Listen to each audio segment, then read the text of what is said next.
Aprelin 27-sində Dövlət İmtahan Mərkəzində tam orta təhsil səviyyəsində xarici dil fənləri üzrə qiymətləndirmə, yeni yanaşmalar və perspektivlər mövzusunda tədbir keçirilib. Tədbirdə Dövlət İmtahan Mərkəzinin İdarə Heyətinin sədri Məleykə Abbaszadə, xarici dil fənləri üzrə ekspertlər və Bakı şəhəri üzrə təhsil idarəsinin tabeliyində olan məktəblərin qabaqcıl xarici dil müəllimləri iştirak ediblər. Tədbirdə çıxış edən Dövlət İmtahan Mərkəzinin İdarə Heyətinin sədri Məleykə Abbaszadə DİM-lə əməkdaşlıq edən mütəxəssislərə təşəkkürünü bildirib və onlara gələcək fəaliyyətində uğurlar arzulayıb. Məleykə Abbaszadə mərkəzin dövlət dili və xarici dillər üzrə şöbəsi ilə əməkdaşlıq çərçivəsində göstərdikləri peşəkar fəaliyyətə və qiymətləndirmə prosesinə verdikləri töhfələrə görə ekspertləri fəxri fərmanla təltif edib. Daha sonra Dövlət İmtahan Mərkəzinin sədri buraxılış imtahanlarında fən seçimi ilə bağlı məsələyə toxunub. Biraz tarixdən başlayacağım. 12-ci ildə bizə demək, buraxılış imtahanlarını, attestasiyanı keçirməyi həvalə etdilər. 13-cü ildən bəri bu buraxılış imtahanlarının modelini və hansı fənlər buraxılış imtahanlara aid olacaqdır, müzakirə olunurdur və bu çox belə gərgin müzakirələr idi. Çünki aydın məsələdir ki, iki fən əsasdır.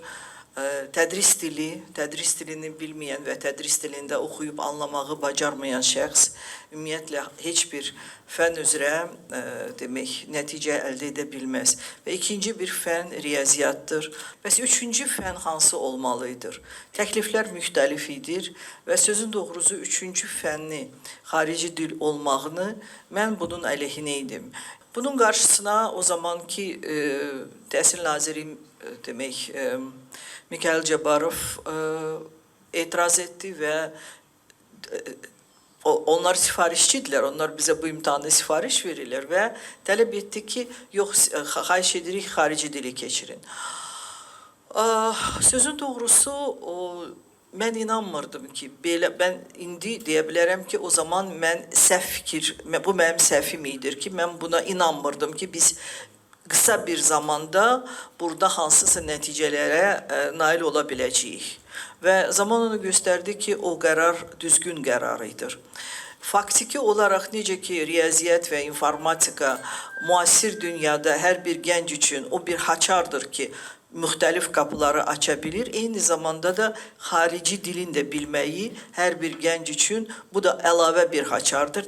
Dövlət İmtahan Mərkəzinin Dövlət Dili və Xarici Dillər üzrə şöbəsinin müdiri Könül Hacıyeva növbəti buraxılış imtahanlarındakı yeniliklərlə bağlı jurnalistlərə açıqlama verib.